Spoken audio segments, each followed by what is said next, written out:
Bienvenue dans cet épisode de No Pay, No Play. Si vous faites de la publicité sur Facebook Ads, vous êtes tombé au bon endroit. Pourquoi ? Parce que aujourd'hui, je vais vous parler d'un outil qui est très peu utilisé, je trouve, par les médias buyers et qui pourtant vous est extrêmement utile lorsqu'il s'agit de faire des reporting et notamment de prendre de bonnes décisions ou même de trouver des insights sur votre compte publicitaire. Donc, on va voir ça immédiatement dans l'épisode de No Pay, No Play.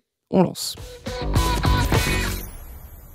Bonjour à tous et bienvenue sur No Pay, No Play, le podcast dédié à la publicité sur Facebook Ads, le podcast qui vous aide à bien démarrer votre voyage sur Facebook Ads. Il vous est proposé par l'agence J7 Media ainsi que la J7 Academy. Mon nom est Antoine Dalmas et comme je vous l'expliquais en introduction, aujourd'hui on va parler d'un outil qui est excessivement intéressant lorsqu'on démarre, parce que je vois que très peu l'utilisent, mais surtout lorsqu'on commence à accumuler pas mal de data sur son compte publicitaire et qu'il est temps de prendre de bonnes décisions ou même d'ailleurs de faire un audit pour un compte publicitaire. Donc imaginons que vous soyez une agence, vous êtes un média buyer, vous avez envie de faire un audit pour travailler probablement avec un nouvel annonceur, eh bien c'est littéralement un des outils qu'on utilise et dont on parle beaucoup plus en détail dans le cours Comment faire un audit façon J7 Media dans la J7 Academy. Je fais une petite parenthèse, mais la J7 Academy, c'est notre écosystème pour permettre à n'importe quel média buyer sur Facebook Ads de devenir meilleur et surtout de le rester.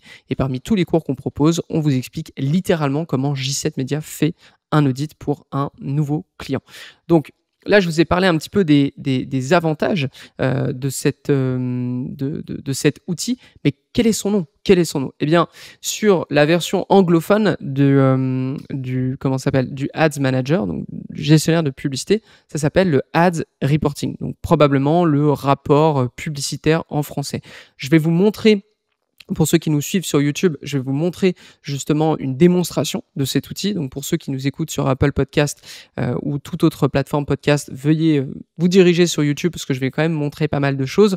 Et j'en profite aussi parce que vous êtes de plus en plus nombreux à nous découvrir sur YouTube. Eh bien, sachez aussi qu'on existe en podcast. Donc si vous avez envie de terminer cet épisode juste en audio parce que vous connaissez plutôt bien les interfaces, sachez que c'est tout à fait possible. Donc, comme je vous le disais, c'est un outil hyper intéressant pour faire du reporting, hyper intéressant pour tordre la data dans tous les sens comme vous voulez, et c'est du coup un outil qu'on utilise même pour faire des audits. Donc là, je vous partage mon écran, c'est le Ads Reporting d'un annonceur chez J7 Media, et il faut savoir que ce cas que je vais vous montrer, moi personnellement, m'a aidé à débloquer des publicités, débloquer une campagne notamment. Et je vais vous expliquer justement par cet exemple à quel point le ad reporting est intéressant lorsqu'on a de la data et qu'il faut commencer à justement trouver des insights et trouver des pistes notamment d'audience. Donc je vais me lancer immédiatement là-dedans.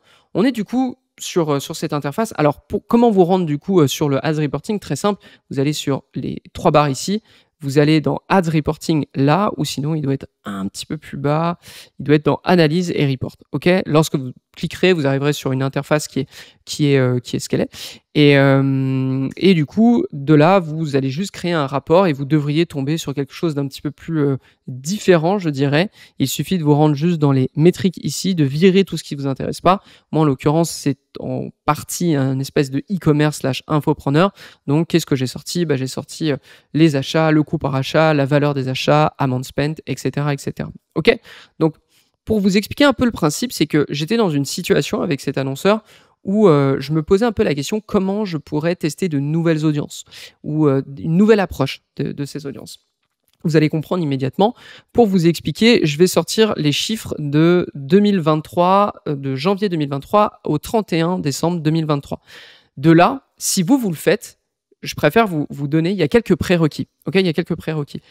Le Ads Reporting est aussi bien qu'il est capricieux. Dans le sens, plus vous allez sortir de data, plus il va crasher. Plus il va ne rien afficher en disant il y a trop de données, on n'y arrive pas, etc. Premier conseil à vous donner, déjà, bien utiliser la même attribution. Parce que dès lors que vous avez des campagnes qui ont des attributions qui sont différentes, ça ne va pas s'afficher. Donc dans ce cas-là, moi, par exemple, je vais seulement sortir les chiffres des campagnes, par exemple, attribuées au 7-day click, 1-day view.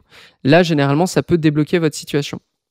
Autre point, et ben justement, quand il y a trop de data, c'est probablement que votre fenêtre d'analyse est peut-être trop grande. Donc, essayez de la raccourcir, essayez d'avoir, au lieu d'1 an ou peut-être plusieurs années, réduire de quelques mois et voyez à quel moment ça s'affiche. Et autre point, parce que c'est ça qui est intéressant après, c'est que lorsque vous avez votre rapport, vous pouvez très bien aussi l'exporter et en faire ce que vous voulez sur Excel. Si jamais vous voyez que la data ne s'affiche pas, vous pouvez quand même forcer un export et probablement que ça va vous le sortir et là, vous allez pouvoir tout afficher directement sur Excel. Ça, c'était vraiment les prérequis. On revient tout de suite sur l'exemple dont je vous parlais. Donc, on est chez un infopreneur / e-commerce qui vend une formation à un certain type de personnes. Comment moi, je peux l'observer lorsque j'arrive sur ce compte? C'est très simple. Je vais donc sur mon ad report et là, je vais commencer à regarder. Donc, là, j'ai plusieurs achats. Je pense que j'ai un breakdown. Non, j'ai même pas un breakdown en plus. Hop, je vais... OK. Alors, attendez, parce que je ne comprends pas pourquoi j'ai un breakdown comme ça. On va juste revenir à ça. Voilà. On va juste revenir à ça. Et là, du coup, on part de 0. C'est-à-dire que sur 2023, les campagnes qui sont en 7-day click, 1-day view ont généré 606 achats. OK, ça, on est bon là-dessus. Moi, comment je peux tirer de l'information de ce compte grâce au ad reporting?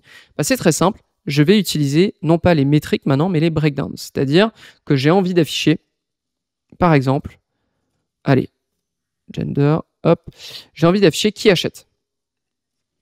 OK, donc là, je vais regarder. Je vois qu'en termes de amount spent, parce que généralement aussi, alors là, ça arrivait énormément lors de iOS 14, mais on ne voyait pas les conversions sortir. Du coup, on regardait plus particulièrement où partait l'argent. Là, si je regarde, l'argent, globalement, part chez les hommes. OK, sur 77 000 $, on en a 52 000 qui part uniquement chez les hommes. Et chez les femmes, on est à 24 000. OK, donc à peu près 2/3 du budget part uniquement chez les hommes. C'est globalement là, on est d'ailleurs, là, on vend le plus. OK, donc ça, c'était le premier point. Deuxième point, en termes d'âge. Comment ça se passe? En termes d'âge, si vous suivez l'écran, sinon je vais vous le dire de manière vocale, chez les hommes, on observe que c'est les hommes de plus de 65 ans qui achètent le plus, suivis par les 55, 64, 45, 54. OK, globalement, si on suit un peu les métriques, les KPI de ce compte publicitaire, c'est généralement les 65 ans, 55 ans et plus qui sont les plus profitables pour nous. Pour les femmes, on va descendre et là, on voit que c'est les 55 ans, 64 ans qui sont les plus rentables pour nous. Ensuite, les 65 ans. Et pour les 45 et 54 ans aussi. Donc, vous voyez que là, on a une petite différence en termes de tranche d'âge par rapport au genre. Donc, ça, déjà, ça peut nous aiguiller. Qu'est-ce qu'on peut aller regarder ensuite? Eh bien, je vais enlever l'âge, je vais enlever le breakdown. OK, je vais enlever le gender plutôt. Très bien. Et on va passer sur les emplacements, par exemple. Et ça, c'est assez intéressant. C'est-à-dire que à quel endroit les gens achètent. Donc, je vais mettre placement. Et là, on va avoir tout ce qui concerne les emplacements publicitaires. Donc, on a par exemple le feed. On voit qu'on est à 120 $ le coût par achat. C'est d'ailleurs l'endroit où se dépense le plus. On a les Instagram Stories. On est à 158 $. Alors là, du coup, je vous le dis, mais on est au-dessus de ce qu'on doit suivre en fait. Disons qu'il faut éviter de dépasser les 140 $ pour ce compte. Là, on est à 158, c'est trop cher. On a le vidéo feed, on est à 197 $, c'est trop cher. Stories 277. Les Reels, on est à 421. Et les Reels sur Facebook, on est à 470. Donc là, déjà, on comprend un truc. On comprend la chose suivante, c'est-à-dire que l'endroit où on devrait concentrer notre argent, c'est finalement pas les emplacements verticaux. OK, donc là, pour le coup, si j'ai un truc à comprendre en termes de création publicitaire, j'ai plus à m'embêter à faire de l'emplacement vertical. Pourquoi? Parce que mon audience, globalement, n'est pas dessus et lorsqu'elle est dessus, ça me coûte beaucoup trop cher de générer un achat. Là où je devrais plus particulièrement me concentrer, c'est sur le feed. OK, mais quel feed? Littéralement, quel feed? Eh bien, dans ce cas-là, il ne faut pas mettre placement, mais il faut aller sur les plateformes. Et là, qu'est-ce qu'on observe? Eh bien, on observe que sur Facebook, on est donc tous les emplacements Facebook confondus, on est à 124 $, alors qu'Instagram, on est à 142. Bon, c'est un petit peu logique, c'est-à-dire qu'on voit que notre audience, finalement, c'est une audience plutôt âgée. On le sait, Instagram, c'est plutôt le réseau social, un réseau social plus pour jeunes. Facebook, plus pour vieux depuis quelques années. Donc, c'est logique que Instagram, finalement, soit moins rentable pour nous. Donc là, déjà, on a un deuxième insight. C'est-à-dire que j'ai plus besoin de faire de vertical et quelque part, j'ai plus besoin d'optimiser tant que ça pour Instagram. J'ai qu'à me focaliser sur Facebook.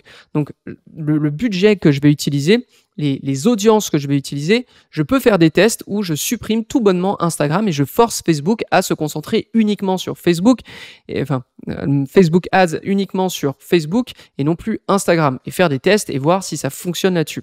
Donc là, on a quelques premiers insights. Qu'est-ce qu'on peut sortir d'autre? Ok, ouais, évidemment, on peut aller regarder parce que c'est un annonceur qui travaille sur plusieurs pays. Du coup, quels pays sont les plus rentables?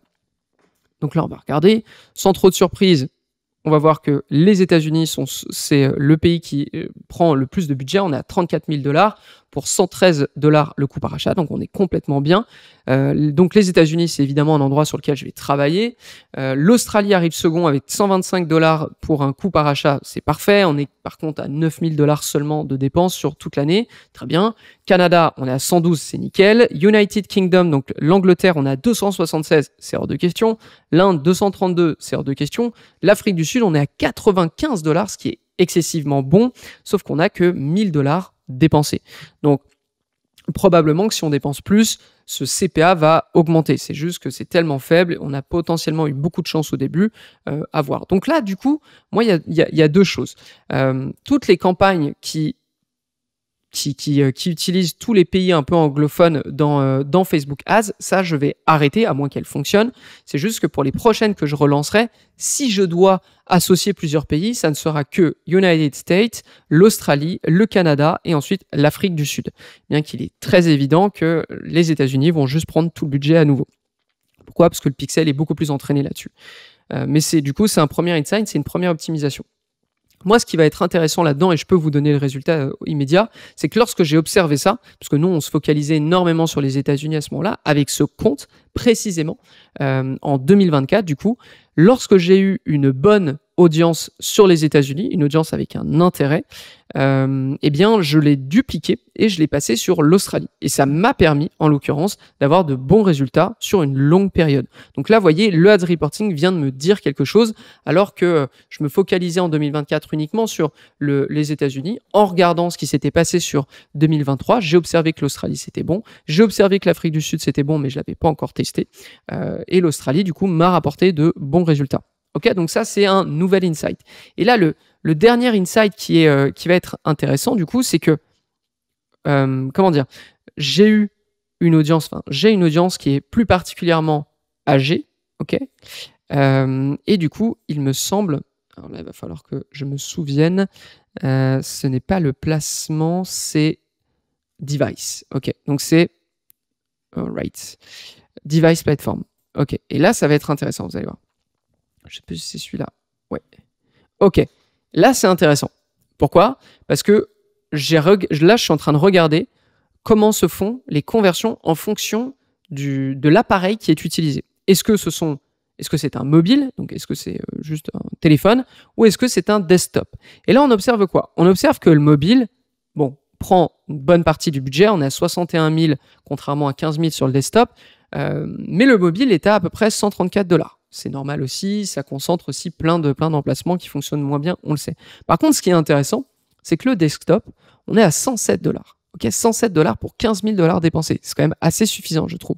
Donc là, je vais vous donner le deuxième insight, enfin, le deuxième truc que j'ai pu faire suite à ça, c'est que, et quelque part, c'est assez logique, on est sur une audience de personnes plutôt âgées. Il est probable que sur mobile, ce soit un petit peu plus compliqué, que ce soit un petit peu moins intuitif pour ces personnes, surtout qu'on vend une formation autour de, disons, de la modification d'images, de la modification de vidéos, etc. Donc, c'est quelque chose d'un peu technique, ok. Et il est fort probable que sur desktop, ça soit beaucoup plus facile pour une personne de cet âge-là de comprendre ce qu'on veut faire et surtout de lui faire, de l'emmener sur une page de vente et qu'elle l'achète derrière. Okay, et c'est pour cette raison qu'avec ce compte précisément, j'ai lancé notre meilleure audience, sauf que je l'ai lancé seulement en desktop. Okay, c'est hyper facile. Au niveau de l'onglet audience, ad set, vous pouvez demander à Facebook d'aller chercher que des gens qui sont sur le Wi-Fi, que des gens qui sont sur le mobile et forcément que des gens qui sont sur le desktop, donc que des gens qui sont sur ordinateur. Et à nouveau, ça a été une audience qui m'a suivi très très longtemps et qui a très bien fonctionné.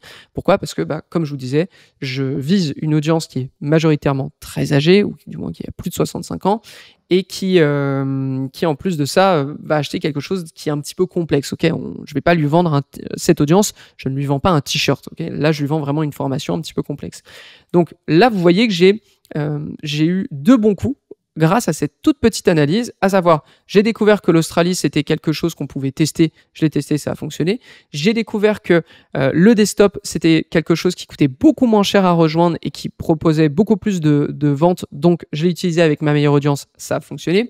Et ensuite, il y a plein d'autres choses qu'on pourrait tester, c'est-à-dire virer complètement Instagram des dépenses, se focaliser uniquement sur le feed, commencer à faire des tranches d'âge en fonction du genre, c'est-à-dire qu'on a vu que les femmes de 45 à 55 ans, ça fonctionnait bien, c'est juste qu'elles prenaient pas assez de budget pour s'exprimer un petit peu plus. Donc, vous voyez, il y a plein de choses à faire rien qu'avec le Ads Reporting. Et ça, je vous ai montré. Donc là, on est sur une table un peu comme on pourrait trouver sur Excel, mais sachez qu'il y a plein de graphiques différents. Et là, j'ai envie de vous montrer du coup un autre. J'ai envie de vous montrer un autre Ads Report sur un autre compte complètement différent, dans lequel je vais vous montrer à quoi ça ressemble Trend. Donc là, on a 2 métriques. On a la métrique des dépenses et la métrique du ROAS. Donc pour nous, là, c'est un petit peu du blabla. On va plutôt regarder dans Months, au niveau du mois. Et là, on a quelque chose d'un peu plus intéressant. Ici, j'ai directement... Alors, je vais l'enlever pour vous montrer. Mais on a du coup 2 métriques. On a les dépenses et on a le ROAS. Donc, là, ce qu'on observe, c'est que sur le compte global, on a eu une augmentation du budget au niveau de mars 2024. On a une diminution du retour sur investissement. Comme on peut le voir, on est passé de plus de 3 à peu près 2,10, et ce qui est même tombé en dessous de 2 au niveau d'avril. Donc là, ce qui est intéressant, c'est que sur le Ads Reporting, on peut mettre on peut vraiment tordre la data, comme je vous le disais. On peut dire, je ne veux afficher que les campagnes de conversion, que les campagnes de lead, je ne veux afficher que les campagnes qui ont une attribution de truc à truc. Je veux afficher, bref, vous avez plein d'options. Et nous, pour ce coup-là, parce que chez J7 Media, on utilise énormément une nomenclature qui est tout le temps la même sur tous nos comptes, à savoir TOF. Nomenclature veut dire simplement le nom des campagnes qu'on va utiliser. On a par exemple les campagnes TOF, ce sont toutes les campagnes d'acquisition, top of funnel, acquisition, audience froide, ils ne nous connaissent pas. Et à l'inverse, on va avoir du MOF ou du BOF, donc middle of funnel, bottom of funnel, pour tout ce qui est audience chaude ou audience qui est très très prête à convertir. Donc là, qu'est-ce qu'on observe? On observe du coup que sur mars-avril, on a eu une diminution des performances, probablement initiée par une augmentation en tout cas du budget à ce moment-là. Qu'est-ce qu'on peut aller regarder? Eh bien, on peut aller regarder, là je vais aller chercher toutes les campagnes TOF. Qu'est-ce qu'on observe? Donc là, on observe qu'effectivement, la grosse majorité du budget a été transmis du coup sur des campagnes TOF. C'est pour cette raison qu'on a un énorme pic au niveau de mars. Par contre, ce qui est intéressant, c'est que on a un ROAS qui est beaucoup moins tombé, je trouve, en TOF, alors que sur le compte global, on observait qu'il y avait une diminution, surtout en avril 2024, beaucoup plus importante. Donc, qu'est-ce que je vais faire? Je vais faire en sorte d'aller chercher toutes les campagnes qui ne sont pas des TOF. Et là, voici ce qu'on trouve. On trouve le retargeting. Littéralement, le retargeting, peut-être même s'il y a un petit problème de nomenclature. Ça va être BOF par exemple, parce que je l'avais plutôt vu là. Et là, qu'est-ce qu'on observe? Eh bien, on observe que sur avril, ce qui est intéressant, c'est que toutes les campagnes qui ne sont pas de l'acquisition pure et dure, qui sont probablement du retargeting MOF ou BOF, eh bien, on observe que le retargeting en avril, c'est juste effondré. Il est passé à quasiment 1,5. Alors qu'en acquisition, pour le coup, on est toujours bien. Mais ce qui a tiré la patte finalement, c'est le fait que notre retargeting se soit effondré. Donc là, pour le coup, j'ai un insight assez rapide sur ce qui se passe dans le compte, c'est-à-dire en avril, il s'est passé quelque chose sur le retargeting. Au niveau des dépenses, on est globalement sur les mêmes dépenses en mars, en avril, en mai. Donc, il faut que je comprenne ce qui s'est passé pour ne pas que ça se reproduise. Donc, vous avez compris qu'avec avec le Ads Report, ça allait hyper vite. J'ai pu faire une analyse sur plusieurs mois d'un coup. Et là, c'est vraiment quelque chose d'hyper simple. Vous pouvez très bien après aller monter sur comment a fonctionné le CPM, comment a fonctionné le CTR sur lien, etc., etc. On a terminé justement pour ces études de cas sur le Ads Reporting. Je vous encourage vivement à maîtriser un petit peu cet outil ou mettre la patte dedans. Pourquoi ? Parce que le prochain cours, le prochain No Pay No Play plutôt que je vais sortir, je vais vous expliquer comment reprendre un compte Facebook Ads de zéro, c'est-à-dire on vous donne un compte Facebook Ads, vous devez faire de la publicité dessus. Comment vous faites ? Eh bien, je vais vous expliquer ça et évidemment, le Ads Reporting a beaucoup d'utilité pour ceci. Aussi, je le rappelle, pour les personnes qui ont envie de devenir meilleures sur Facebook Ads et notamment qui ont envie d'apprendre à faire un audit ultra professionnel, ultra technique, ultra complet que nous, chez J7 Media, on se permet de vendre, de faire payer, parce qu'un audit chez J7, c'est pas du tout gratuit. Eh bien, je vous encourage à rejoindre la J7 Academy, puisqu'on vous explique absolument tout, en plus de, évidemment, bien d'autres thématiques, bien d'autres cours. Rejoindre la J7 Academy, qui s'appelle j7academy.com, ou dans les notes de l'émission, vous aurez un rendez-vous complètement gratuit. On va vous montrer tout l'étendue de ce service. C'est tout pour aujourd'hui, pour cet épisode. J'espère que ça vous a plu. Si c'est le cas, n'hésitez pas à me le dire dans les commentaires, dans les notes Apple Podcast, etc., etc. Ça nous aide évidemment. Et moi, je vous donne rendez-vous au prochain épisode de No Pay, No Play. À très vite tout le monde.